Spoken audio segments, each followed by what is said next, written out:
Hello and welcome to Ode to Games. I'm Kevin Vanleen, joined alongside Logan Plant. How you doing, Logan? This week marks the 10th anniversary of the Nintendo Wii U. This same day as Scarlet Violet coming out on Friday, November 18th, 2012 was when the Wii U came out. 10 years ago this Friday. Was not expecting that. I know. I was not expecting those words to come out of your mouth. I was going to spring that on you. Yeah, Wii U, 10 years ago. Are you the only human alive that remembers that to the day right here? Potentially, but now and on my other do. podcast, this entire week's episode was a retrospective on the Wii U because of this anniversary. Okay. All right. Yeah. Well, there we go. Just teaching everybody. No one knows about the Wii U. A fun era. Looking back on that, it was like, wow, that is just. Was it a fun era? The fun fact that I've been sharing with people this past week is that it's the 10-year anniversary of the Wii U, and the Wii U has been defunct for over 50% of that 10-year span. Yeah, that says something. It lasted 4 years and 4 years, 3.5 months, roughly. And I mean, how much of that was when it was already dead because the Switch was coming out? The 2016 software lineup is absolutely insane. It's like Paper Mario, Star Fox, and Pocket, and that's like the extent of the first-party releases. And Tokyo Mirage Sessions. There's some games in there. 1.5 good games in there. It's a good year. Okay. I mean, that probably rivals the rest of the Wii U's years, to be honest. 2014 was a great year. Yeah. 2014 was great. Yeah. I mean, Smash and Kart came out that year. It was a crazy duo. And Captain Toad, that was a good year. But that was the only good year. It was 2014. I mean, there's only 4 years to pick from anyways, so it's not like you have a lot of options. Yeah. Speaking of picking games, it's Game Awards season. Not the Odies yet. That'll be coming up here quite soon. But that's what more people care about. Yeah. This is kind of the pre-show, you know? The Game Awards is the pre-show to the Odies, obviously. One thing you can tell us that we have more unique picks for Game of the Year in our history than the Game Awards do. Yeah. Last year, the Great Ace Attorney Chronicles won Game of the Year for the Odies. I'm not talking about what won. What won last year. For what? Oh my God! Did you forget? Did you forget? I've tried to block it from my mind. The greatest moment on this show. You left. Yeah, I did leave. You left. Hopefully we won't have a repeat this year. So neither of us have voted on this yet. So on this show, we're going to be going through. We're going to be given our votes as well as what we think is going to win, because I think those are going to be quite different in a lot of these these categories, as it always is. We don't always play the biggest games here. A lot of these are going to be, for me, it's, I played Xenoblade.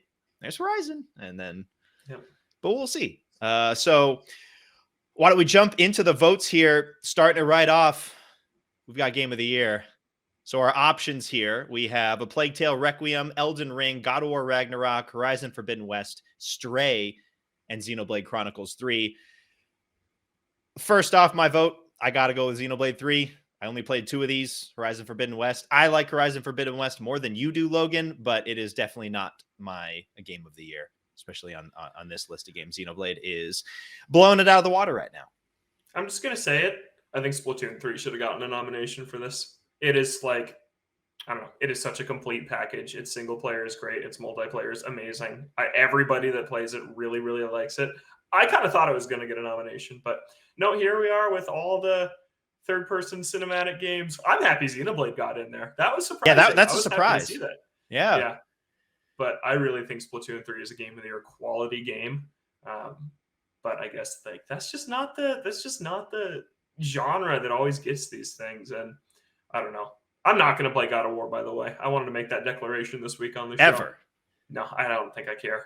The more I see about that game, the more I'm just disinterested in it. Is it the puzzles? The puzzle stuff? Well, that pissed me off in Forbidden West when she was like, maybe I should go over there. Maybe I should flip this switch. It's like, yeah. And apparently God of War is just as bad in that respect. Why put it in a puzzle if you're not going to let the player solve it?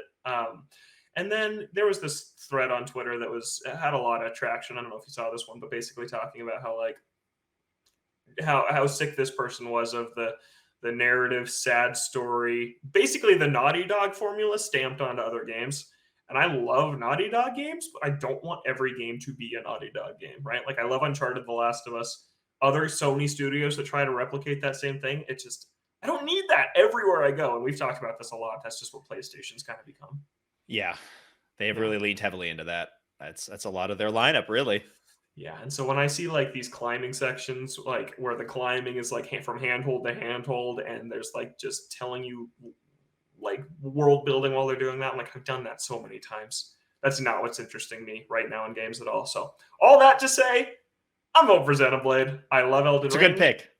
Elden Ring's The correct probably going to pick. win this. I'm rooting for Elden Ring and the Elden Ring versus God of War battle. Yeah, But I love Xenoblade. yeah. I think Elden Ring's going to be winning this as well. I think it Yeah. was the highest profile game. Tons of people played it. Tons of people love that game. But God of War, people love God of War too. It won a couple years back when the first game came out, so I could also see God of War winning as well, just because it's God of War. But if I had to put my money anywhere, it would be an Elden Ring. And God of War toppled Red Dead 2. Yeah, Which I like way more than God of War. But yeah, Xenoblade. Xenoblade's the correct pick. Mm-hmm. Plague Tale, Requiem, and Stray. What an interesting two picks to round it out. Not to say that they're bad games. Just interesting choices there. And it's like they have the jury of these outlets, and it's like it's always just going to be the most mainstream appealing games. And I guess didn't really know Plague Tale was one of those this year. I didn't hear many people talking about it. Yeah. Stray got some attention when that came out. Yeah.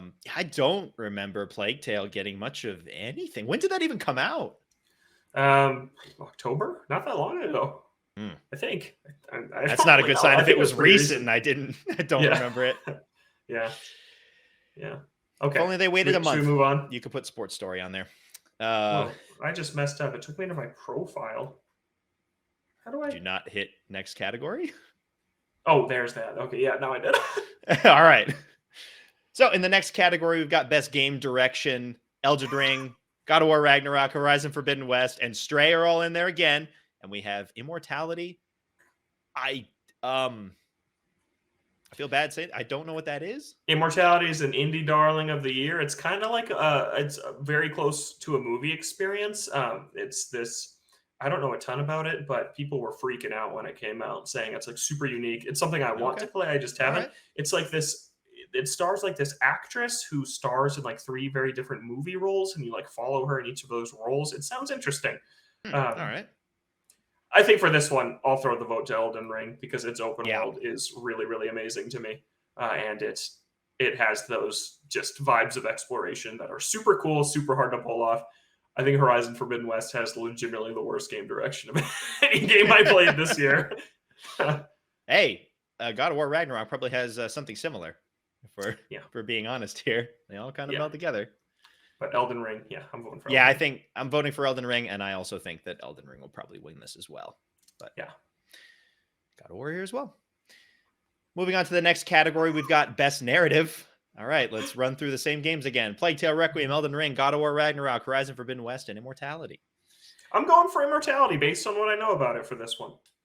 I've heard that it's kind of like one of those indie games that is very much just about the narrative, and it's like apparently very unique.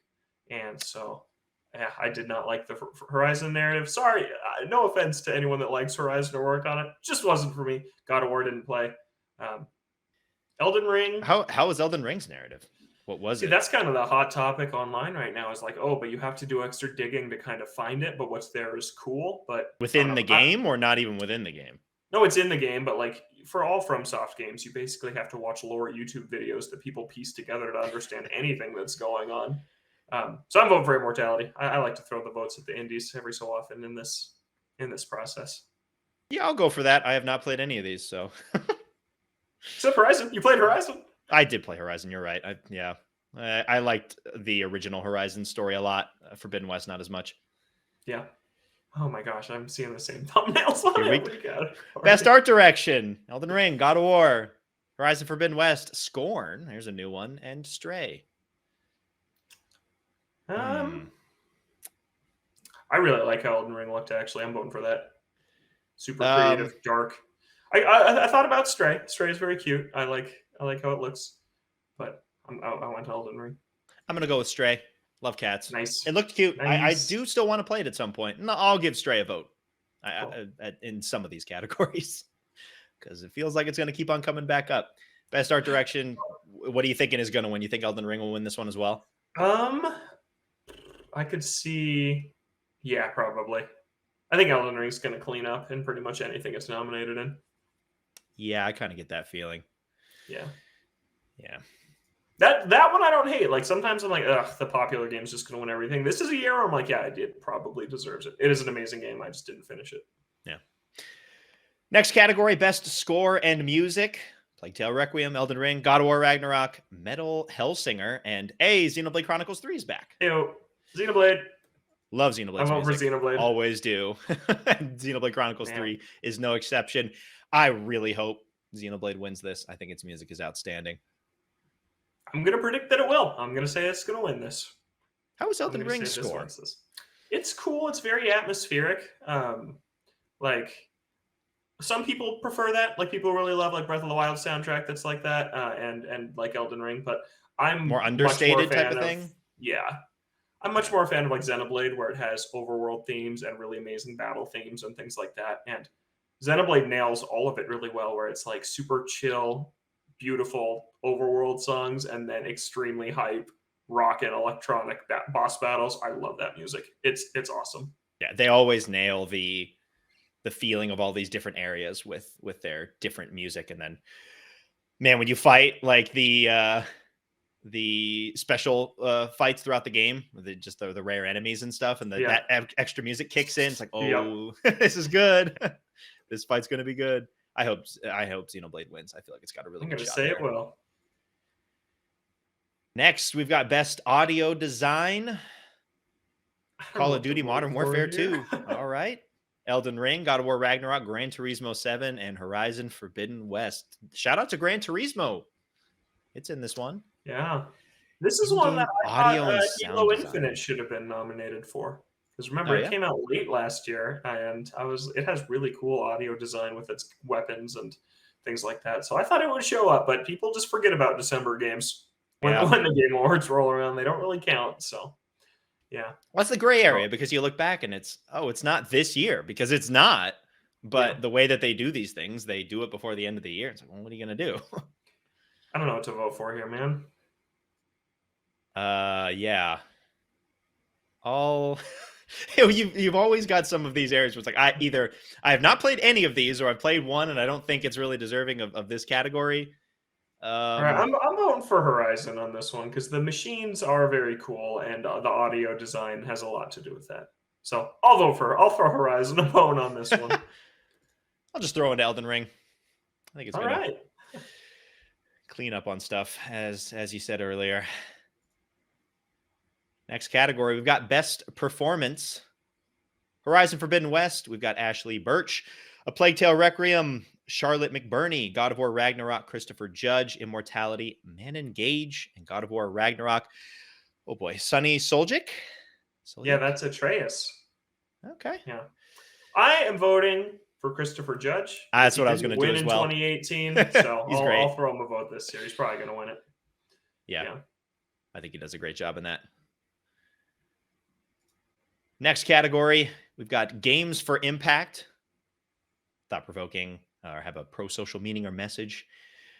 Okay, I have not played any of these. I haven't either. A Memoir Blue as Dusk Falls, Citizen Sleeper, Endling, Extinction is Forever, Hindsight, and I Was a Teenage Exocolonist. I am voting for Citizen Sleeper because that game looks really, really cool. I've heard it has just an amazing narrative, kind of cyberpunk capitalism type deal. Looks very much my jam. Out of all the games on this list, it's the one I want to play the most, so I'm voting for that. This is a weird category to me because it's like games for impact, and then it's an umbrella for like a lot of games that actually are doing a lot of innovative things. And it's like, why can't any of these ever show up in any of the other categories? Because they probably deserve to. It's like they just can't, and so they just have to get thrown a bone here. We got to make a category for this. Yeah. It's weird, but I voted for Citizen Sleeper. I'm gonna go with Endling, Extinction is Forever. I remember seeing stuff on that. Look cute and sad. And I have no idea what's going to win this. I'm going to be honest. Me neither. I don't know. I have no idea. Next category, we've got best ongoing game. I do not play a lot of these, and Splatoon does not count as an ongoing game. I think it's an ongoing game that didn't come out this year. I think that these are all games that are that are Okay. continuing from previous years. Yeah, because these are all ones we've seen for a long time. Apex, Yeah. Destiny 2, Final Fantasy 14, Fortnite, Genshin Impact. I'm going Final Fantasy 14 because Me people too. love that thing. Me too. It'll probably win. It What's won gonna last win that? year. Genshin or It could be one Final of those. I think Fantasy? Final Fantasy won it last year, and it had some huge expansion come out earlier this year that was like breaking records. I'll say that wins. Yeah, I have a feeling Final Fantasy could win. Out of all of these, I go with either Final Fantasy or Genshin. I feel like Okay. I'll agree. Those are the two biggest. Moving along, that was quick. Best indie game. We got Cult of the Lamb, Neon White, Sifu, Stray, and Tunic. I voted for Tunic because one is the only one I played, but I also think it's absolutely amazing. So I'm voting for that one. These are some good picks, though. I've heard great things about all these games. Yeah, I'm going with Stray. It's the one that I want to play out of the most of these, but I've heard really good things about all of these. My sister played Cult of the Lamb, really liked it. Yeah. Cool. What do you think is going to win this one? I'll say Sifu. It's like or Stray. Yeah, with Stray being as high profile as it is and being in all of these other categories, I feel like there's a pretty good chance that it wins this one. Yeah. But I mean, all these games are good enough to win this category, I think. Yeah. But I'll go with Stray as the winner of this one. Moving along, oh boy, my favorite, best mobile game. You wanna? I think we can skip these. I'm voting for Marvel Snap. It's apparently really good. It's good. Yeah, it's from the maker of Hearthstone. The original developer of that one found a new studio and then made this Marvel-based card game that a lot of people that I know are like currently very obsessed with. So all right, I'll throw a vote to Marvel Snap. Diablo Immortal has disgusting microtransactions. Yeah. Genshin Impact. Why is it up here? It's not new. And then it's just Wait, what? What are these? Just Apex? Well, Apex is so. This is just best ongoing mobile game then. / new. Like Warzone would be in here. Maybe they are new on mobile and we just don't know it because we're so unplugged. Yeah. From that. Tower of Fantasy. I get a bunch of YouTube ads for that, or I did at one point. That's all that I know that from, which I don't know what that says about the game's quality. Yeah. Moving along. Best community support. Apex, Destiny 2, Final Fantasy 14, Fortnite, No Man's Sky. Vote for No Man's Sky because I'm still a fan of the turnaround on that game. So I'm voting for that. I already voted for Final Fantasy. Community support, transparency, and responsiveness. Yeah, they have really turned that thing around, and they've at least more recently been quite transparent about that. So yeah, No Man's Sky. Yeah, some of these categories, I don't know. Yeah. Innovation in accessibility. As Dusk Falls, God of War Ragnarok, Return to Monkey Island, Last of Us Part 1, and The Quarry. I don't have the knowledge to know what to vote for on this, but I did hear that Last of Us had a ton of accessibility options compared to. I mean, they were hyping that up a lot, weren't they? Yeah. Before launch. Yeah. But I'm passing on this one because I don't know. Yeah, I mean, it's good that the categories are here. I just kind of wonder about the average voter for a lot of these categories. I just don't think they remember know that it, per se. the voting is 90% based on the jury and 10% based on us. So the people that they have, the majority of the people making this decision is people with a little bit more knowledge of this than the general public voting on it. That's true. Yeah, I don't know about that one. Moving along, best VR or AR. I have not played VR. Me neither. I'm passing on this. Moving along.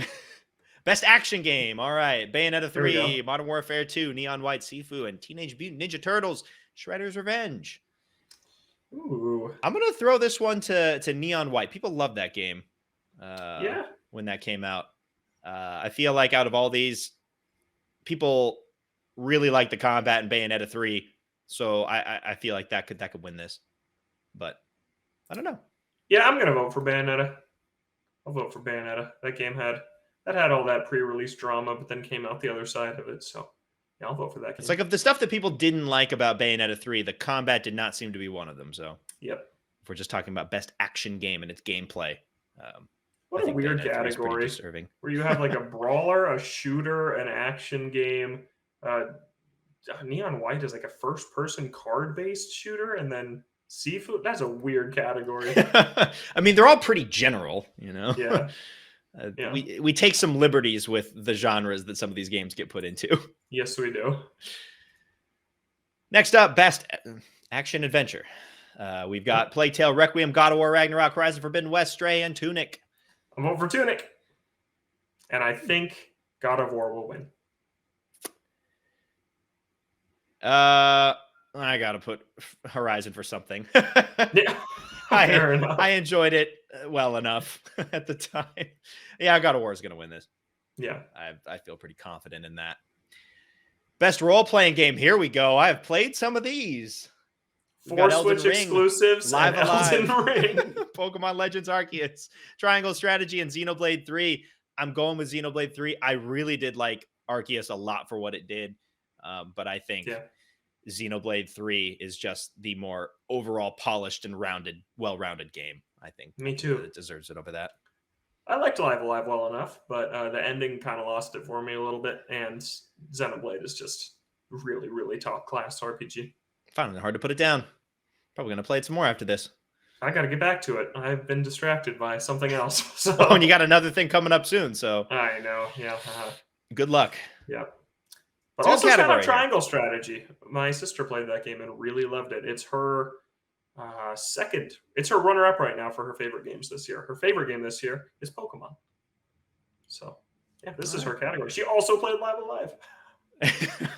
I think we see what category we played the most games from. RPGs. That's what I usually go for. What the heck? Are you on to the next category? Best fighting game?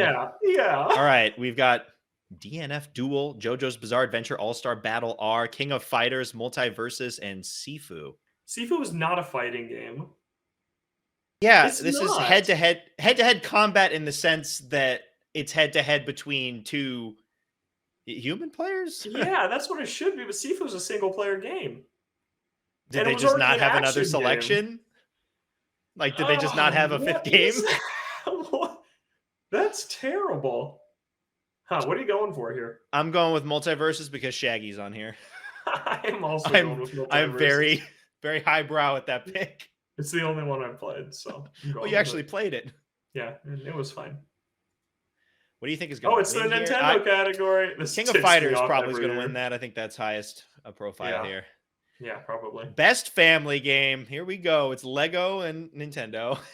Yep. Kirby and the Forgotten Land, Lego Star Wars, The Skywalker Saga, Mario plus Rabbids, Sparks of Hope, Nintendo Switch Sports, and Splatoon 3. I'm going Kirby. I'm going Splatoon. It deserves it. Kirby's great too. Kirby's a great game, but love Kirby. Yeah. I hope Star Wars doesn't win. I really would like Splatoon or Kirby to win this. I think Kirby probably will. That game seems to have really high favor with a lot of the industry, but a lot of people play it too. Yeah. Splatoon's at the point where it's like only Splatoon fans kind of play it now. And there's a ton of them, but like, yeah, it's not getting the recognition it deserves. I'm beating that drum. It was just a Splatfest this weekend. It was so good. Yeah. I got smashed, by the way. Team Water won unanimously in the Splatfest this weekend. Ooh, every category. What team were you? Grass. I was Grass, and we got stomped. Yeah. Rough. Also, Lego Star Wars, I hope it doesn't win. I could see it. I really hope it doesn't. I really did not like that game. Yeah, I'd be happy with any other. Switch Sports isn't going to win. Any of the other three, I'd be happy with winning because Mario plus Rabbids looks really good too. My pick would be any of those three: Kirby, Mario Rabbids, or Splatoon 3. But I'm sorry, like, why isn't Mario plus Rabbids an RPG? I guess that's a stacked category. Like, there's 5 really good games in there. But would that be more of a tactics? Do they have tactics on here? Let's see if they do. There might not have been enough. Moving along this year. So, here it is. Yep, it's right here. There we go. That's why. Best sim or strategy, or tactics as well. Dune, Spice Wars, Mario plus Rabbids, Sparks of Hope, Total War, Warhammer 3, 2 Point Campus, and Victoria 3. I'm going with Mario, and I think it's going to win. I think that this game's going to win. I think that it was really well received. It's pretty recent, more mainstream than some of these other games in terms of like approachability. Like, man, who's playing like Total War or Warhammer unless you are really into Warhammer? Yeah. So yeah, I'm going with Mario. I'm going to throw a bone to 2 Point Campus. That It's game looks one good. that I've actually wanted to play, both 2 Point Campus and 2 Point Hospital, the Bullfrog inspired games. I think Mario plus Rabbids is going to win this out of all of these. I think it does have the highest name recognition, and people like it a lot. Yeah. But I'll give a vote to 2 Point Campus. People like that too, who actually played it. Best sports and racing game. Shout out to FIFA, F1 22, FIFA 23, NBA 2K23, Gran Turismo 7, and Ollie Ollie World. I'm going Ollie Ollie World. I am also going Ollie Ollie World. I would not vote for any of those first three, and Gran Turismo. If that was Forza, we would go Forza. Gran Turismo had all the microtransaction BS. Yeah, that one got pretty gross. Yeah. Best multiplayer. Call of Duty, Multiverses, Overwatch 2, Splatoon 3, Teenage Mutant Ninja Turtles. I'm going Splatoon 3. I assume you are as well. Splatoon. What's going to win, though? Oh. Probably Call of Duty, honestly. Actually, I could see Splatoon winning this. I could see it. I could see this being the category it wins. Yeah. If I was going to pick another one, it'd be COD. Yeah. I don't think Overwatch 2 is big enough. People are, I don't know. I feel like these categories it's not as big because it's like first person shooter versus like couch co-op brawler, but it's just multiplayer. You can play with multiple people. Yeah. There you go. Yeah. Oh boy. I'm not okay. Content creator of the year. I'm gonna go with Nibelion because he left Twitter. But he provided good news on Twitter. Yeah. And sad to see him go. And we probably also gonna be saying goodbye to Twitter here coming up soon. Yep. So I'll do it to that. And I'm curious about what would happen because all these other people, they are out there. Their faces are out there. I don't think Nibelion is. So if he wins this, does he show up? Does he have someone else do it? Does mail it to him? That'd be interesting. Probably just mail it to him, I would guess. You don't want to show up. Yeah. Best debut indie, Neon White, Norco, Stray, Tunic, and Vampire Survivors. This one's come out of nowhere. Yeah. I'm continuing to vote for Tunic. I think that Vampire Survivors will win. Yeah, it's fresh in people's minds too. Stray. I'm going with Stray. Nice. I think Vampire Survivors will probably win that though. Cool. Best adaptation.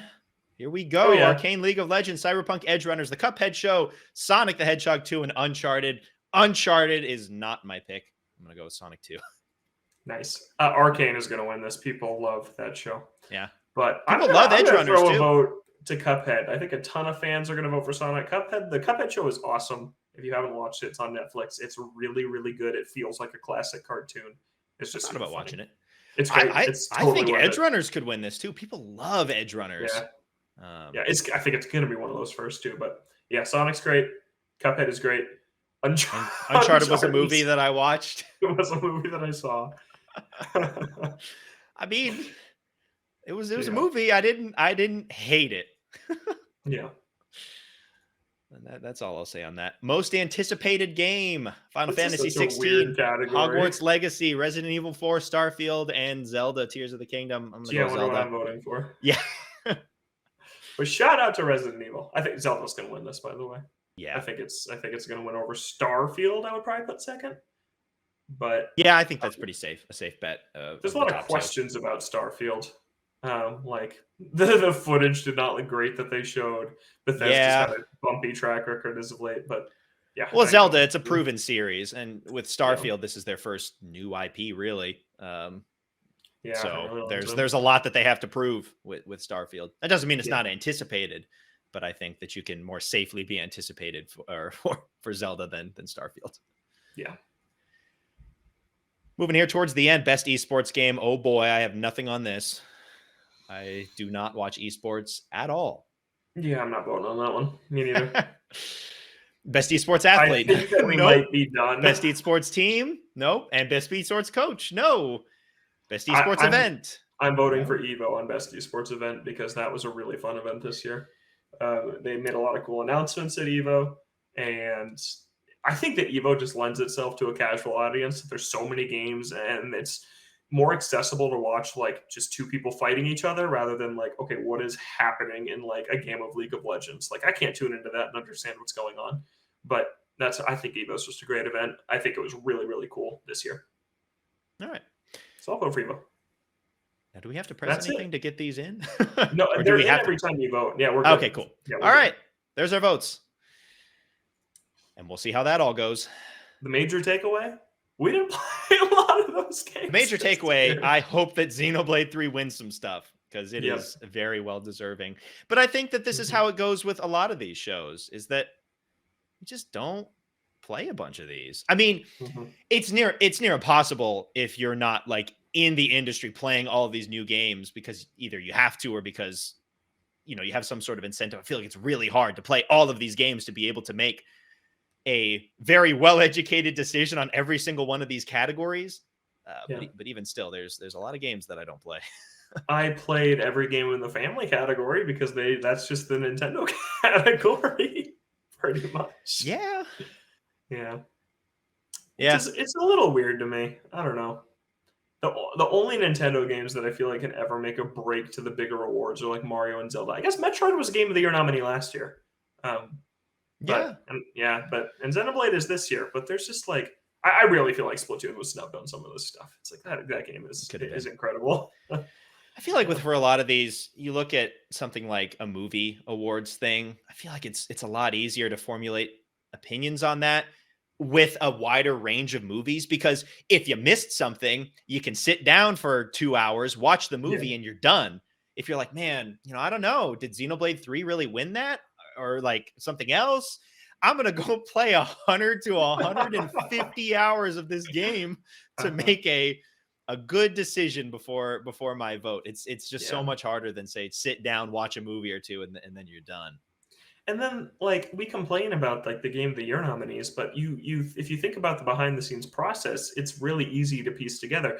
So they take input from like 70 different outlets, right? From like YouTube channels to websites, to streamers, things like that. And so if you look at a place like IGN, for example, like they will poll their staff and say, okay, write down your top 5 Game of the Year picks. And then some people probably had Splatoon. Some people probably had these other games that didn't make it. But everybody had God of War as one of their 5, and It's Elden on Ring there is somewhere. one of Yeah. them. And so it's like you boil it down, and it's like, so then when IGN submits their picks, it's like, well, the game that the most people played was Elden Ring this year. So that's going to be on every outlet's list everywhere. And it's like that's just what it boils down to is like there's only 5 slots, and when you take the average of what everybody's played, that's what you're going to get every time. Yeah, and for the general audience who's tuning into this, I feel like these are the games that they're going to know the most. If you go for some of those lesser known titles, I feel like a lot more people are going to be lost. Yeah, absolutely. Be voting in this. Well, let's see if we were right. I mean, we don't have an It Takes Two situation here, so that's good. No. Yeah, I am rooting for Don't have to be worried. God of War, though. I think Elden Ring is a lot more original than God of War, which I value. Yeah. Yeah, probably the reason why we're not playing a lot of PlayStation games lately. I know. Yeah, I have no hype for like Spider-Man 2, and I loved Spider-Man 1. Oh, really? I didn't know that. Zero. Yeah. Like, are you not going to be playing it, or are you just like lukewarm going into it? Lukewarm going into it, and it's like I might not buy it at launch. Like I'll wait on it. Yeah.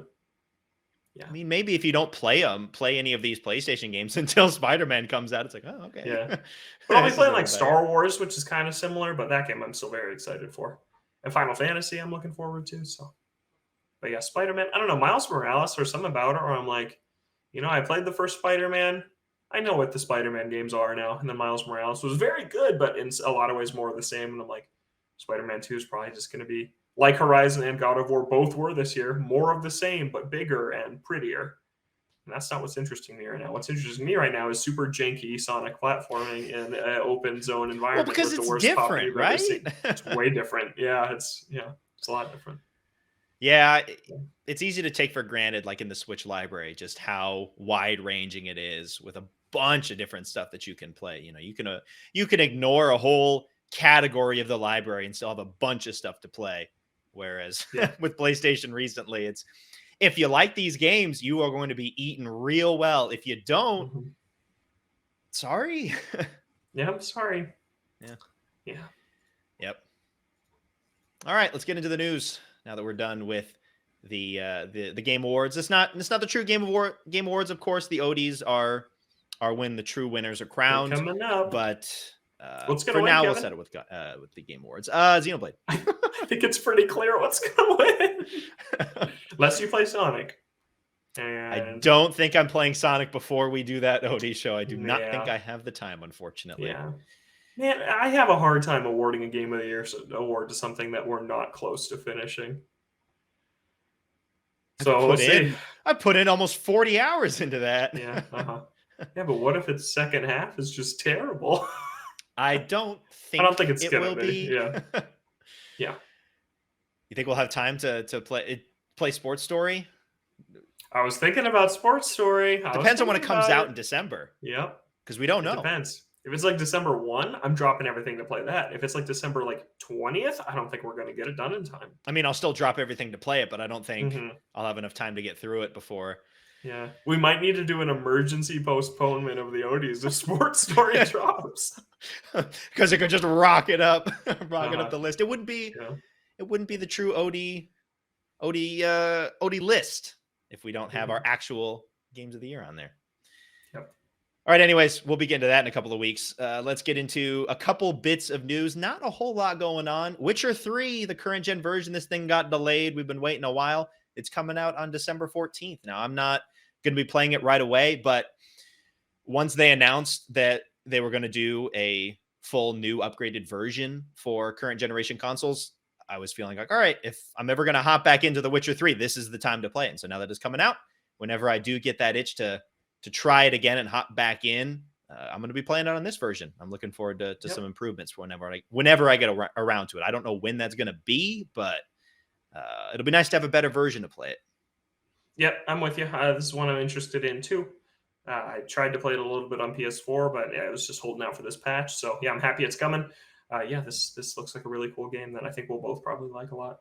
Yeah, and it's free. Ayo. And the last bit of news, we're going to be talking about Sonic Frontiers again. So the director of Sonic Frontiers talked about how they are taking in a lot of feedback from the community and from critics as well as to the state of the game and what needs to be changed or worked on moving forward. And I think with a game like Sonic Frontiers and the fact that the core is very good, but it has a lot of issues, I think that that's a very good mindset to have. And I think it makes sense. It's the first time they're doing this open zone game. They drop it, see what people think, and then can kind of take that feedback and kind of run with it for fixing this one and hopefully whatever comes next.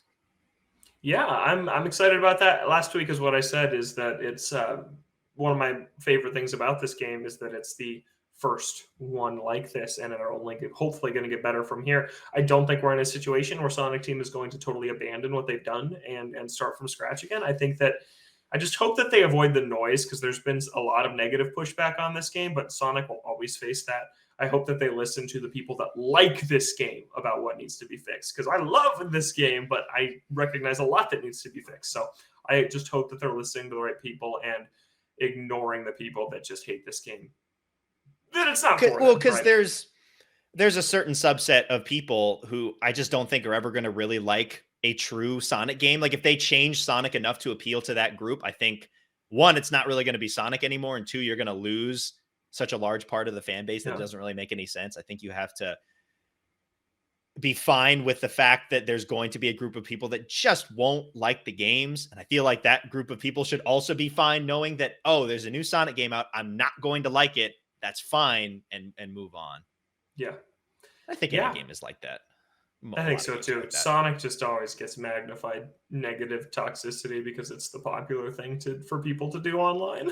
And because it's had truly awful games too that everyone hates. So, that probably doesn't help. I wanted to ask on this because they're talking about fixing some things both for this one and whatever comes next. And we talked about issues that probably should be fixed, like the economy for certain things. Is there any of the jankiness that you don't want to get fixed? Like, is there something there where you're like, yeah, this is kind of weird, but I don't really want them to take it out at the very least of this version? Maybe they fix it for the next game, but something that you would rather have stay. I just love how Sonic controls. I see a lot of people complaining about that, but that's like what you said, Kev, where like if you you're just not don't like this game, because I think people who like this game love how it controls, and I definitely do. For things to take out, no, I don't think so. I think everything that I think is a problem, I'd be happy with them taking out. Maybe the one thing is the parry. I think it's hilarious that you can infinitely parry. So I think that that is something I would keep. And also, there is some cheesy supersonic boss fight stuff that exploiting that parry move makes a lot more manageable. Because you know how But Sonic can be, so like you can hit a yeah. wall and just get stuck. So that's So something if I'd you actually if you keep. get rid of the parry, then those become way worse. Yeah, so I'd keep that. Otherwise, no. I think that they should fix the busted economy because it only gets worse the further you get into the game. Um, no, I think that pretty much everything that is a problem they could go in and fix. Yeah, I wouldn't have a problem. I would miss the days of like version 1 of this game because I think it's just awesome. Like it's just super fun. But yeah, if it was a more rounded out game, that would be a good thing. And yeah, they already said that they're going to be adding more collaborations as free DLC Monster over the Hunter's next out, right? year. Yes, I played it. It is it's pretty useless. I The mean, cooking I mini don't think it was game. supposed to be integral to the game, considering that it didn't come out until a week afterwards. So if you It beat the game it already, earns you the same tokens that fishing earns you, so now you don't even need to fish, and you don't need to spend any of the coins to fish to cook. So now you can basically break the economy without wait, even needing the purple wait, coins. does it just completely defeat the purpose of fishing in its entirety? Yeah. What? Why? I think it's why it wasn't there at launch, if I'm being honest. I think that they're like, we'll hold this back so people fish for the first 2 weeks, but now you don't need to fish. Is the cooking like significantly easier or something, like You can get quicker? a perfect score every time. Yeah. Yeah. But no, it doesn't completely Okay. make it the fishing because the fishing is how you unlock fast travel, which is You funny. have to do fishing for fast. Okay. Yeah. There's these scrolls in the water that you fish out to be able to fast travel to the two different Elder Coco characters. It's like, oh, you found Elder Coco scroll. You can now fast travel to him in this area. Wouldn't the scroll be like really wet in there? Or Yeah, probably. Yeah. It's not like a I, Ziploc or anything. I guess he's fine with it. Interesting. Yeah. Speaking of, why don't we get into what we've been playing? Because I think all you've been playing is Sonic Frontiers. You beat it. I did. I beat it, How and how have the thoughts changed at all, or continue to go in the same direction since you beat it? I absolutely loved it. I loved all of it. I think that there's 5 islands. I think the third island is by far the weakest. I've seen people say that online too. It just it's kind of volcanic and rocky, so the geometry is super janky. So Sonic is like just glitching as he's like running up and down these Is it things. funny though? It's funny. It's That's very good. funny. But it's the weakest island. But no, I absolutely loved it. I thought it was really great. I am just a few trophies away from the platinum. All I need to do is finish seeking out the side stories, which are all super outdated now. Because like I go back to the first island, I do a side conversation I didn't do before, and Sonic's talking to the like digital girl character, and he's like, "Who are you? Tell me who you are." I'm like, I know who you are. Yeah, Sonic, you beat the game, man. Yeah, but I loved it. I am 100%ing this game. Here's the thing, minor spoiler, but you're gonna want to hear it. It's not really a spoiler, so stick All right. around. You only get the true final boss if you play on hard, and you can switch the difficulty at any time. So before you enter the kind of point of no return, you want to switch your difficulty to hard. Because I didn't know this till I beat the game. The final boss on normal is literally 3 QTEs, and that is it. And it's over. The final How act of long? this How long game, is this? Is it like 30 20? seconds. Okay. Yeah. Cool. You do the final supersonic boss fight, and then you do the true final boss. But if you're on easy or normal, it is literally 3 QTEs. And if you do hard, you actually get to do a fight. I kind of learned this, and I was like, huh. And I haven't gone back and done the fight on hard yet, because kind of how I'm saying it is I'm going to 100% the game and then finish it off by going That's how back and you doing the end fight the on entire hard. experience. Yeah. Yeah, and then I'll put the game down. But that is something that's really interesting because the ending was super anticlimactic. For me, though, my kind of take is usually Sonic final bosses are absolute garbage. So I was like, oh, this is better than that. I didn't You end really up banging your care. head against the wall and some weird nonsense that you have to Yeah. do. Yeah, Sonic so that Heroes. Oh doesn't my god. happen. But that is a weird thing that, yeah, you only fight it if you play on hard. Does the game tell you So afterwards, like, oh, go back in hard mode? Or did you have to look that up? Nope, I only saw people talking about it online. I don't Yeah, know how I feel so about that's that. a weird decision. Now, at the Apparently, same it's time, very hard. Apparently, it's really, really hard. I'm Yeah. glad that you don't have to replay the game again, because Mhm. Sonic has done that many a time where you have multiple paths and you have to play all of them and you have to 100% everything to be able to get the true final boss. So I'm glad they didn't lock up behind another Yeah. playthrough. But I don't know how I feel about it not saying anything. Mhm. Like, I It's feel weird. like some games would say, like, everything finishes and it goes to credits or whatever, and then there's like a little dialogue box, be like, did it end really Try though, or again like on a hard. Yeah, question mark, uh-huh. or I don't know, like No, it something tells you anything. to let you know, so you don't have to look it up later and just be blissfully ignorant about the true Sonic nonsense that you have to go through. Yeah. I liked the story overall. It is definitely rushed. It is like they needed another year for this game. I think from what I've heard, Sonic Team kept asking Sega for more time, and Sega said no. It kind of seems like Sonic Team is really like not that large and don't have a huge budget, but are expected to make these AAA quality games. Like they're like the size of like a large indie studio, and it's like pump these out, and it's like I get it. I get why this game feels a little unfinished in places because they were really ambitious with it. And I think Sega was like, hey, it's time to get this thing out the door. Because in Um, Sega's eyes, they already delayed it a year. yeah. Oh my God. I can't imagine what state this thing would have been in a year ago. But no, I love it. It's officially my favorite Sonic game. It's officially in my top 10 games of all time, which is insane and amazing to say. Crazy. Um, I can't stop playing it since I finished it. I'm like 28 hours in now, and it came out 8 days ago. I have played an insane amount of this game. I love it.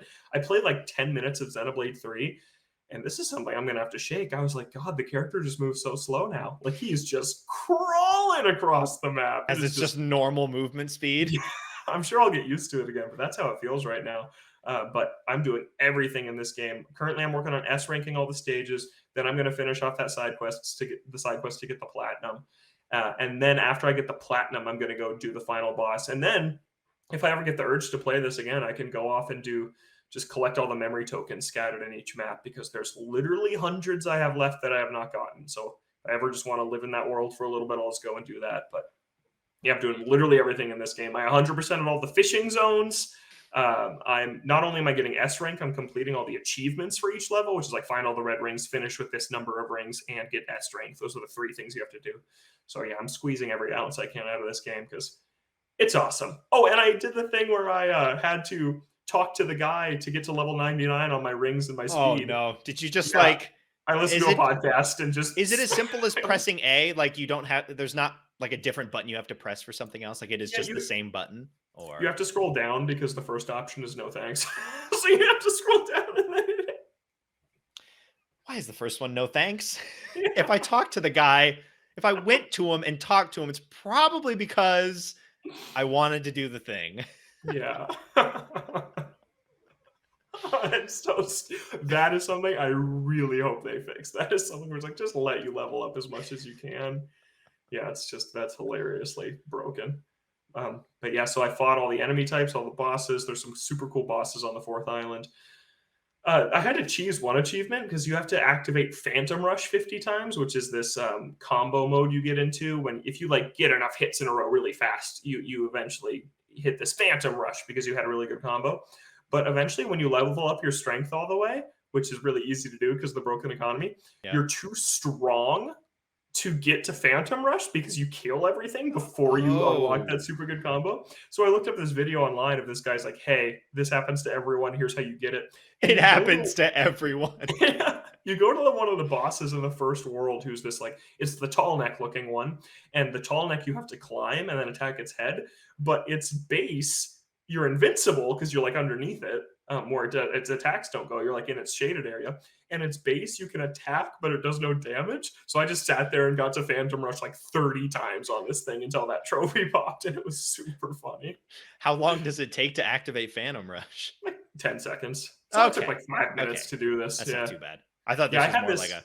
a I guess the fights are not as long as some other games, so it's not like Yeah, it's going to which is a require good a thing. longer Which amount is of a time good for thing, right? That Phantom they're Rush. not like Yeah. Yeah. it's not like bullet sponges. They die pretty quick, so it's an okay problem to have. But Yeah, I absolutely love it. The story does fall apart in the end, but it's okay. There's a kind of a null space moment in the final act of the game. Oh, that's great. And by a null space moment, I mean like this really intense emotional thing they've been building to, and it's over. Yeah. That is it. Yeah. Like, oh no, oh we're done. Yes. Exactly. Wow. Thank God that was solved in 8 seconds. Yeah. I'll Yeah. never forget Null Space. Mhm. Eggman's Yeah. like, I'm gonna banish you. Oh, we're back. But it's Done. great. I've gotten almost 30 hours out of this game, and I'm not sick of it. Like usually, if you're that deep into a Sonic game, you're like an Unleashed, and you're like, oh my god, let I this want to end, die. please. But this game, I'm still having a great time because that world is just so good. So yeah, I it's think it seems like they've cracked the code with 3D Sonic. The issue was always that you could make 3D Sonic fun, but it just didn't last very long because they had to make these super long level or not super long. They had to make all of these levels that you would blast through. And they made Mhm. all of them, but it's still, a 2-hour Sonic Forces runtime. Whereas Yeah. if you make these distinct worlds with a bunch of different things to do and then sprinkle in some Sonic levels, you can get a lot more time out of it while still having fun controlling Sonic. Yeah. So yeah, the open zones are awesome. Please keep this formula. Yeah, patch this game over the next year. Like maybe help the pop in a little bit. Like, yeah, if this game got patched, man, it could be even better. Yeah, it's a great game. Last thing on Frontiers, maybe until I 100% this thing is that there's a bug that really bothers me. On the island select screen, there's 5 islands, and it tells you what percentage of the map you've unlocked. And the first island, there's a bug where it's stuck at 96%. So the That's entire screen, painful. it says 96 and then 100, 100, 100, 100. And I looked it up and it's like, nope, that's just the game. And then in the third island, there is a island mystery icon, which is actually where the pinball is located. That even after you complete it, doesn't go away on the map. So forever, there's just this big red circle and it's like, go here, but there's nothing there for you to do.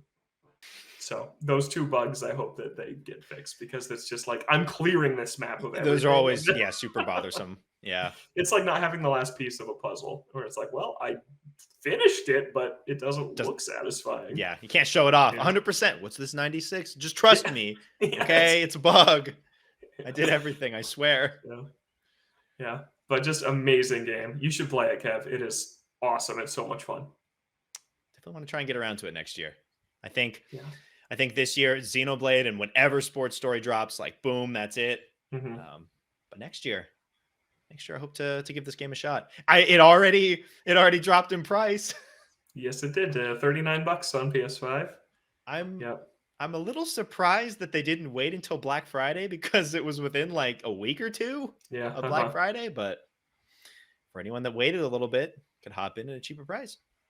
Yep. I don't regret it. I couldn't wait a week for this game. This was had to be there. The true fans. For those who are on the fence, though, there you go. There's the price drops. Yeah. For me, it's more Xenoblade. Kind of like you with Frontiers, though. I'm having a hard time putting it down. Like I'll pick it up and be like, all right, I'm gonna play for an hour, and then I've got some other stuff that I need to do, and then I'm there for like 2 or 3 hours, and it's like, well, I gotta go to bed now. Oops. Yeah. Yep. Yeah. With Xenoblade, I just like existing in the world that it's made and exploring the world. There's always something new to find. The quests are a lot of the times relatively interesting. Even some of the fetch quest ones, like there's some sort of character development or you meet some new character that has something to say. It's not just like, oh, I need this item. You go get the item and they're like, thank you. Like with a lot of the quests, there's even if the character doesn't really matter at all in the grand scheme of things, like something happened to that character. And Yeah. it just makes it more fun to kind of seek all this stuff out. And the main story again is still really good with a lot of questions that have not been answered. And as I'm playing here, I'm 35 hours in. It is crazy to me that I've got another 70 plus hours to go. Like I think about that in regards to where the story is now. And I'm just wondering about what twists and turns it's going to take after that. I'm like, man, like I already feel like I've gone on this long journey and I have a bunch left to do. It's crazy. Yeah, man, it's such a long game. Are you still doing a lot of the hero quests and side content, or are you kind of main pathing it right now? I've gone back for the hero quest because I've gotten into the habit of just trying to unlock all the heroes with all the characters and do all of that, which has been difficult with some of the game's features. Yep. Yep. And where I was at, it felt like a lot of the heroes that I unlocked were all healers for some reason. Like, Okay. it feels like the ones that I've unlocked, especially some of those along the main path, a lot of them are healers. And I don't really, it's healers. There's a couple of attackers. There's really no defenders. There's one. There's I one have one. defender. So I'm Yeah. trying to go out and get a more well-rounded group of heroes to work with. And it's just fun. Cool. I enjoy that exploration of all of these different characters, because the game pushes you to use all of them so that you can level them up and get their abilities. So sometimes, like right now, I do not have a sword fighter like Noah's class. I do not have that in my party because everybody's already maxed it out. So I've got Uh-huh. to go in with all these other classes, and it kind of forces you to try them out. And the fact that you can swap between any of the characters at any time means that if you're not really gelling with that, you can just swap to another character and then you're fighting as them. Which is made it actually fun to try out all these different builds, and it makes you want to do the hero quest because then you just get more builds to do. So And something I think that it does really well is like sometimes when you hear a game is 100 hours, that sounds super daunting, but then Xenoblade feels like 10-hour games because like the chapters are wildly different in their story. There's always different new things going on. The areas look vastly different. And then like every 5 hours or so, you're completely shaking up how your party fights. And so it's like just these, like, it doesn't feel like, oh God, I have this much left. It's like in your head, you're like, okay, I have this much left in this mission, this many more levels before I switch my party and everything changes again. And it's just like, it just is really good pacing that the hours then just stack up. Like, I yep. really like how it's put together. Yeah, it's really satisfying to go through. There's something new to do at all times, really. Yeah. Too much to do. But Yep. I am enjoying Xenoblade 3 a lot. It's yeah, it's hard because it is a little weird saying that I've played what, a third of the game maybe, and it's my game of the year. But Yeah. there's a bunch of games that I would put on game of the year list that I have not played this many hours of just because they're not that Yes. long. So, Hmm. I feel comfortable putting it there with only Yeah. 35 hours in. But I'll definitely be playing it a lot more before we give our final rankings for the ODs in a couple of weeks. Yeah. Speaking of Xenoblade, that ties into our Ode 2 this week. We're going to be talking about franchises that we gave a second chance. Famously, Logan has given Xenoblade some chances here, and it hasn't worked before.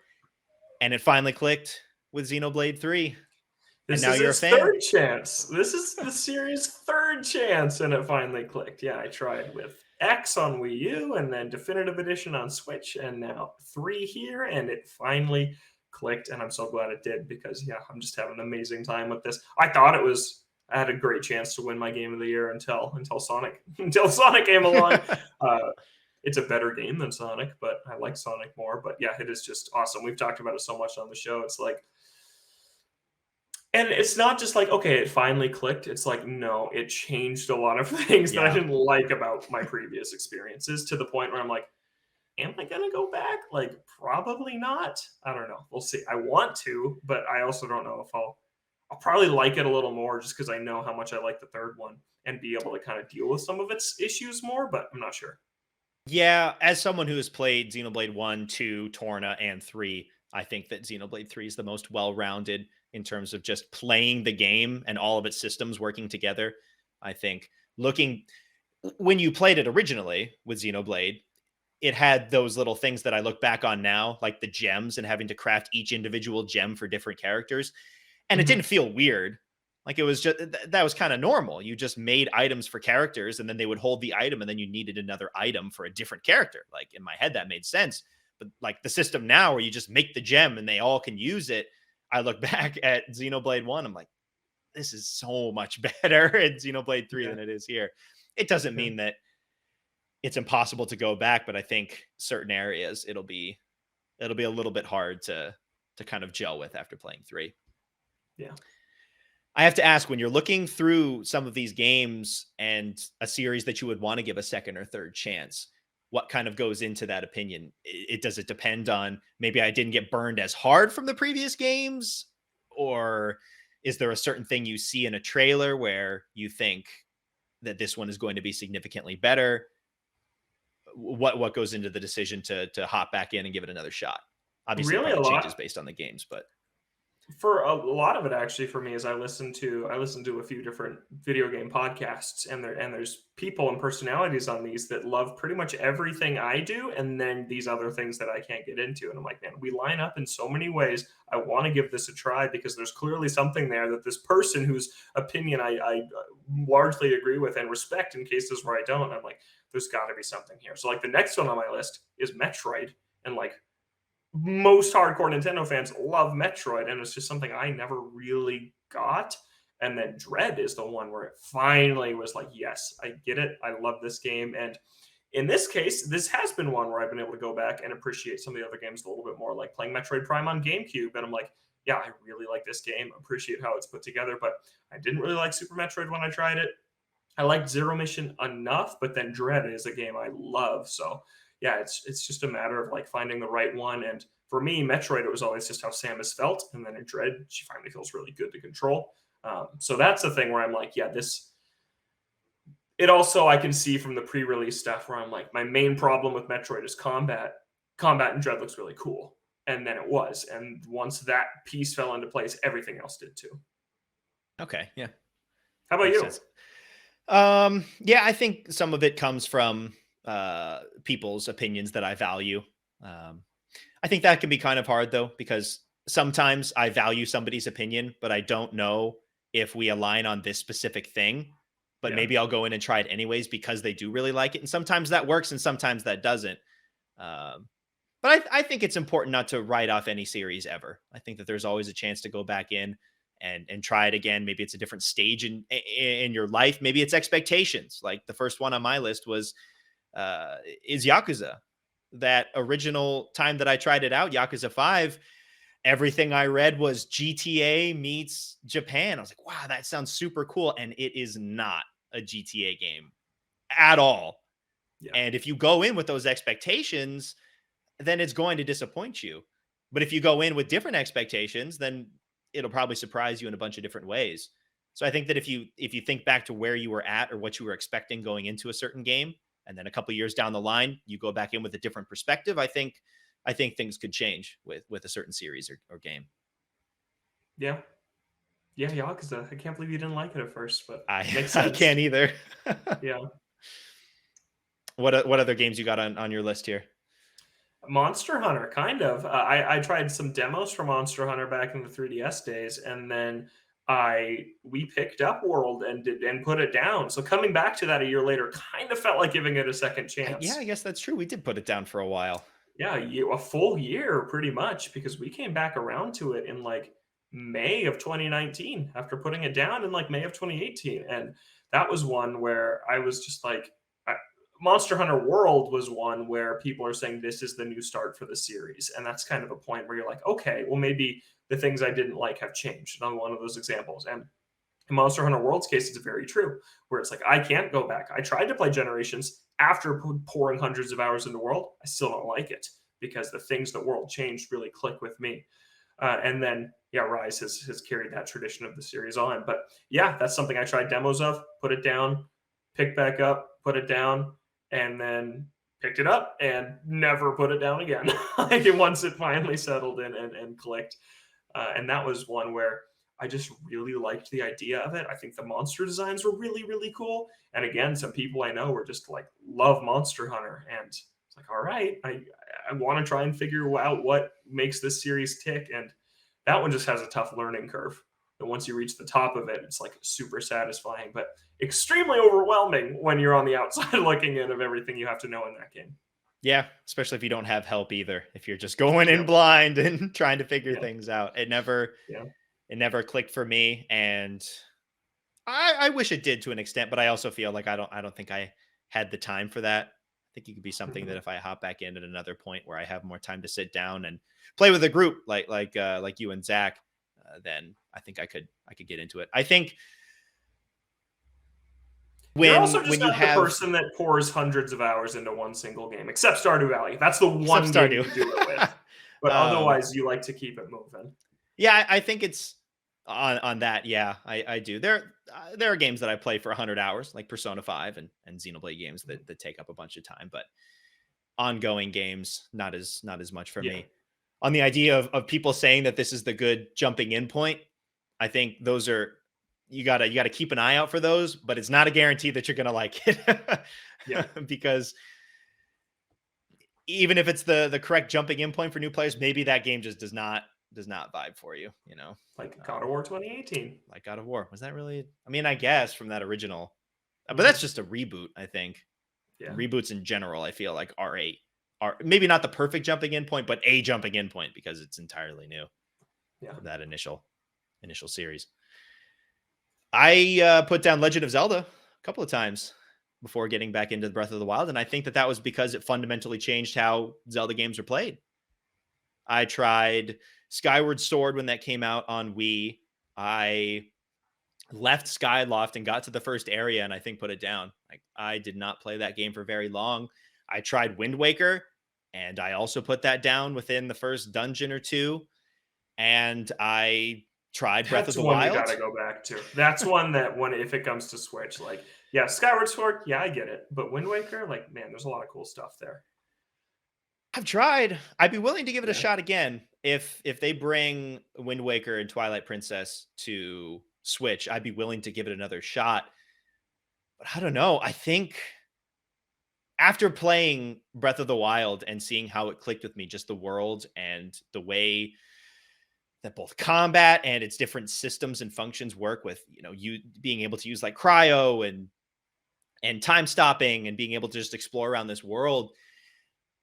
I don't know if those original Zelda games vibe with me as much as this one does. I think that they're set up like it's one of those games that I look at and understand that they're really good and I can see why people really like them, but their structure and how the game is just put together is something that I have never gotten into.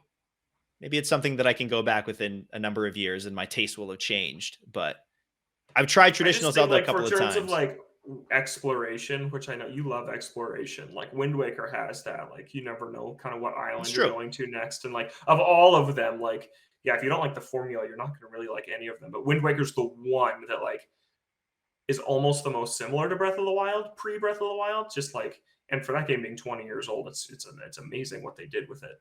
But yeah, I get what you're saying. I think a lot of people, it didn't click with them till Breath of the Wild, so that makes sense. So I'm excited for Tears of the Kingdom because it's carrying on that Me too. tradition. Yeah, think about the game every day of my life. And then my last one, this is one that I loved at the start and then it fell apart. Paper Mario. So I love Yeah. Thousand Year Door, and that's the only one that I played up until Sticker Star. I didn't play the original until years later, but I played Thousand Year Door, enjoyed that a lot. Sticker Star came out, and I absolutely hated it. I don't think I put in more than an Terrible hour game. into that game Yeah. and put that down, and I was done. I went back later on and played the original Paper Mario and absolutely loved it. Skipped Color Splash because I didn't have a Wii U. And then here comes Origami King. Logan, you picked it up and you said, "Oh yeah, it's fun. It's not like those original games, but it has its charms." And I I picked it stand by up, that assessment. and the more that the more time that passes, it's kind of like Diamond and Pearl. The more time that passes with that game, the more I dislike it. I Yeah. think because the core of the game is its combat. That's a lot of the game, and I absolutely despise how they have decided to set up combat. I think the Yeah. puzzle ring system makes absolutely no sense, and it is counterintuitive in so many respects. And they have the proper system, and uh, there's a reason why you would give a Everything game a but second combat in that chance. game, I think, is great. That's I the think issue, everything but combat in but that's the Origami King game. is good. Yeah, That's it the is. game, Like the and that's why worlds, you I would think, are more interesting, and yeah. give games second chances because they do change things. It wasn't Mhm. the original Paper Mario style, but it was different than the cards. I absolutely hated the cards so much, which is Yeah. why I don't think I'd ever really give Color Splash a chance because I think Sticker Star was so awful in that respect. And then you get this game and they have changed the combat. It is different. It's still awful. I don't like it, but Mhm. I gave it another chance. I would not play the next Paper Mario if it's stickers or the ring system again. If it's Mhm. another different combat mechanic, maybe I What would if give it's it real another time like shot. Super? Yeah, I would, because the Yeah. real time combat in Origami King's fun. Like, I enjoyed some of those boss fights where you have to Oh get yeah, behind those them are and, cool. hit them with your hammer a couple of times. Yep. It was a little basic, but I think it helped that it wasn't the entire game. But I Hmm. think if they flesh that out, I think that combat could work. It was fun. Or just make an RPG. Or make an RPG. That's the best case scenario and the easiest option because you've done it before. But Yeah. um, I know. At the yeah, time I recommended you that game, I still really liked it. And like you, I burned out hard on it shortly after. And I was like, oh God, I just don't want to do these fights anymore. yeah, Yeah. But I still like the world. Like there's the whole like almost kind of Wind Waker-esque section where you're sailing around on the boat, following the map, going to the different islands. That stuff's cool. yeah. Combat's not.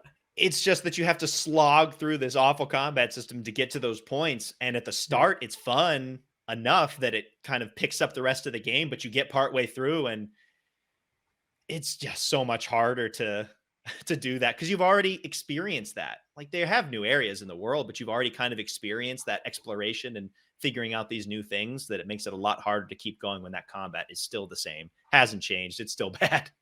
Yeah.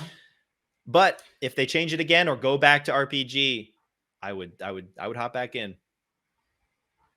Me Do you too. have any more on I've your list? I have Star Fox on my list for one that I continue to try and continue to hate. Which ones have you tried? 64, the original, and Zero. And 64 that's it. original 0. Yeah, which is most of them. There's not So you've that played many. two games because 64 and 0 are like the same game, right? And so is the original. They're all the same. Oh yeah. They're And then all if the you played same all 3D, the time. Star Fox 64 3D, there's another That's one the of the one I same game. played. That's the one I played. Okay. Yeah, was the Yeah. 3DS remake, which is fine. It's a good game, Game. but then like, Yeah. not everything needs to be a franchise, you know? Yeah. Yeah. That one kind of just came and went for me. I played it and it was enjoyable enough when I played it. I don't Mhm. remember anything about it. It is very unmemorable to me. It kind of just comes and goes, probably because it's also really short. Yeah, it's So like it an kind of, action movie, and then it's just over. Yeah, which yeah, is fine, but it's fun enough. yeah. Yeah, it Would you was a give it another showcase shot for the hardware. if they announced a new Star Fox game? Yeah, probably just because of yeah anything anything first party Nintendo. I What about a new probably will Star Fox play. Guard? I never played that game, even though I have 12 copies of it. And you're out, what, $10? $10. Yep. Game looks cool though. I gotta play that game. Um, Something I feel like I've given 8 chances is Pokemon, but here we are again. I'm picking it up on Friday. Yeah, I'm gonna be honest. I'm a little bit surprised at how quickly. I know that there's other factors in this that you're playing it with Mhm. people, but I am a Yeah. little bit surprised that you were so eager to jump back on. I know that Arceus is really good, but Yeah. at least from where I'm standing, the rest of the series has burned me enough that one Mhm. spin-off game is not going to make me want to jump right back in day one Yeah. for Scarlet and Violet. Well, honestly, not the only reason, but there's like four main factors at play. One, Arceus was great, and I'm curious to see what they do with this new direction. Kind of to me, it's almost like Forces to Frontiers, where Sword and Shield is like Forces. It is the most linear garbage. It's crap. You forget it right after you finish it. And then Frontiers, they tried something, right? They are trying something new with this game, like they did in Arceus. It's an fully open world game. That to me is fascinating. To me, even if it's bad, it's more interesting than Sword and Shield, which is the same thing we've seen time and time again, but just the worst iteration of it. So that's a reason for it for me. I'm curious to see what it's like. Two, I am playing it with my girlfriend. It's her first time playing a Pokemon game. It should be fun to play that together. Three, honestly, I have this podcast and my other show, especially for my other show where it's Nintendo focus show. I like to Gotta be in the talk know about it. about the games coming out. With this, we talk about whatever the heck we want, and like we don't have to play God of War and stuff like that. But that, like, both the other guys on that show are playing it. I feel like I should play it too, just to kind of to discuss it. And then Arceus is the last reason. I loved that game. I haven't finished it yet, but not for any reason. Not like I put it down like Origami King. I just other stuff came along, but yeah, so that for me was enough to be like, okay, I'll do this, and we'll talk about it next week. It's a big tease for next week where I'll play this Well, game. it'll be 2 weeks. We're gonna be off next week. Oh, we're off next week. I am Okay, out of that's town. right. That's So right. we will be off next week, and the week following, I'm sure that we'll have the entire show is going to be centered around Pokemon Scarlet and That's good Violet. because I have a lot more time to play it. So I'll Yes, have more time to we'll get through have it. well-formed opinions on that. I am very curious. Out of all the people to hear thoughts on this, I'm curious coming from you because I feel like we have a very similar feeling on the state of Pokemon. And Yes. if you enjoy it and think it's a really good game, or at least is enjoyable enough to play through, I think I give it a shot. If you come out here and say that it's not good, Yeah. Uh-huh. it's like Sword and Shield again, I trust your opinion on that. Mhm. And I can see it going either way. I really don't know what to expect yet. I really, really don't know because Arceus, they always put it on the pictures with the mainline ones. It's like, where did you start? They tweeted this out like yesterday. Where'd you start your Pokemon journey? And it's all the mainline games you consider mainline, and then Arceus. And like they call it a mainline game, but the catching mechanic is what makes that game for me. And that's not here. But there's elements of it here, like sending out your Pokemon to do stuff for you and not having to do every battle yourself seems really nice. So but then there's some technical things like that windmill that runs at like literally 4 FPS, and I'm like, Did you that see the looks video making the terrible. rounds today? This is going to be outdated, but it was in the trailer, and it showed off the animations for eating a sandwich. Oh my god! And Yeah, it was just a picture of the sandwich, and then the character kind of in like on a plane in front of it, and then they Yep. eat over the sandwich, Yeah, disappear, and then come out and be like, "Oh, that was good." it's like if you had a teacher standing in front of like a whiteboard with a sandwich drawn on the whiteboard, and they're like, "Hum," like It was really bad, and they showed that off in the trailer. yeah. Yeah, But hey, with Sonic, it has proven some technical issues and some jank with a good game underneath. I will really enjoy. And Arceus even too. Arceus, yeah, Yeah. yeah. So yeah, I'm excited. I'm nervous. Yeah, dropping a lot of money on Pokemon. Yeah. Oh, the But double pack, yeah, right? Because you're yep, getting two double pack. copies. Yeah. Yep. Mhm. It's nice that they allow you to get the double pack and save no money. It's a penny more, yeah. But you get a cardboard box. You get a cardboard box and some free Pokeballs. Yeah. Just regular Pokeballs? Like 100 Pokeballs. I'm like, yo, I'm gonna be using great balls by the time I run before I'm going to use like 4 of these. Yeah. Yeah. Glad that We'll they threw see you if a bone open with the world works for Pokeballs. Pokemon. We'll see how it goes.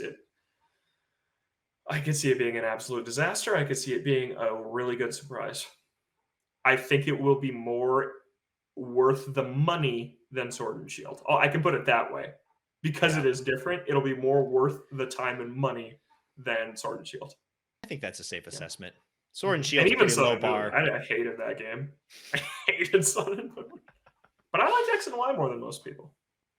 I was not a fan of X and Y. Yeah. I was a little younger, though. I'm 2 years younger than you, so maybe I wasn't old enough to be like, this is not good. Because I only played it back then. So, Because yeah, that's the joke, right? Your favorite Pokemon game or favorite Pokemon gen is when you were this years old. yeah. Like when you were Basically. 9 or 10. Yeah. Yeah. And that's Yeah. pretty true, to be honest. Like Mhm. I look back and that's checks out perfectly for me, besides Arceus, Yeah. I guess. But Mhm. main line that still Mhm. holds true. My true favorite Pokemon game is Mystery Dungeon. I love the Mystery Dungeon games more than the normal Pokemon games. I don't know what that says about me or those games. Yeah. I don't know. But yeah, look forward in 2 weeks. We'll be having a lot of conversation about Scarlet and Violet. I am very looking forward to that. I Me too. want to know what you think. But for now, that's going to do it for us on this week's episode of Ode to Games. We're here on Thursdays or Fridays on Apple Podcasts, Spotify, YouTube at Ode to Games for the video version, any other podcast streaming services that you may use. We're on Twitter at Ode to Games. You can send an email to odetogamescast@gmail.com. For Logan, I'm Kevin. Thank you so much for listening, and we'll catch you in 2 weeks for Pokemon Scarlet and Violet.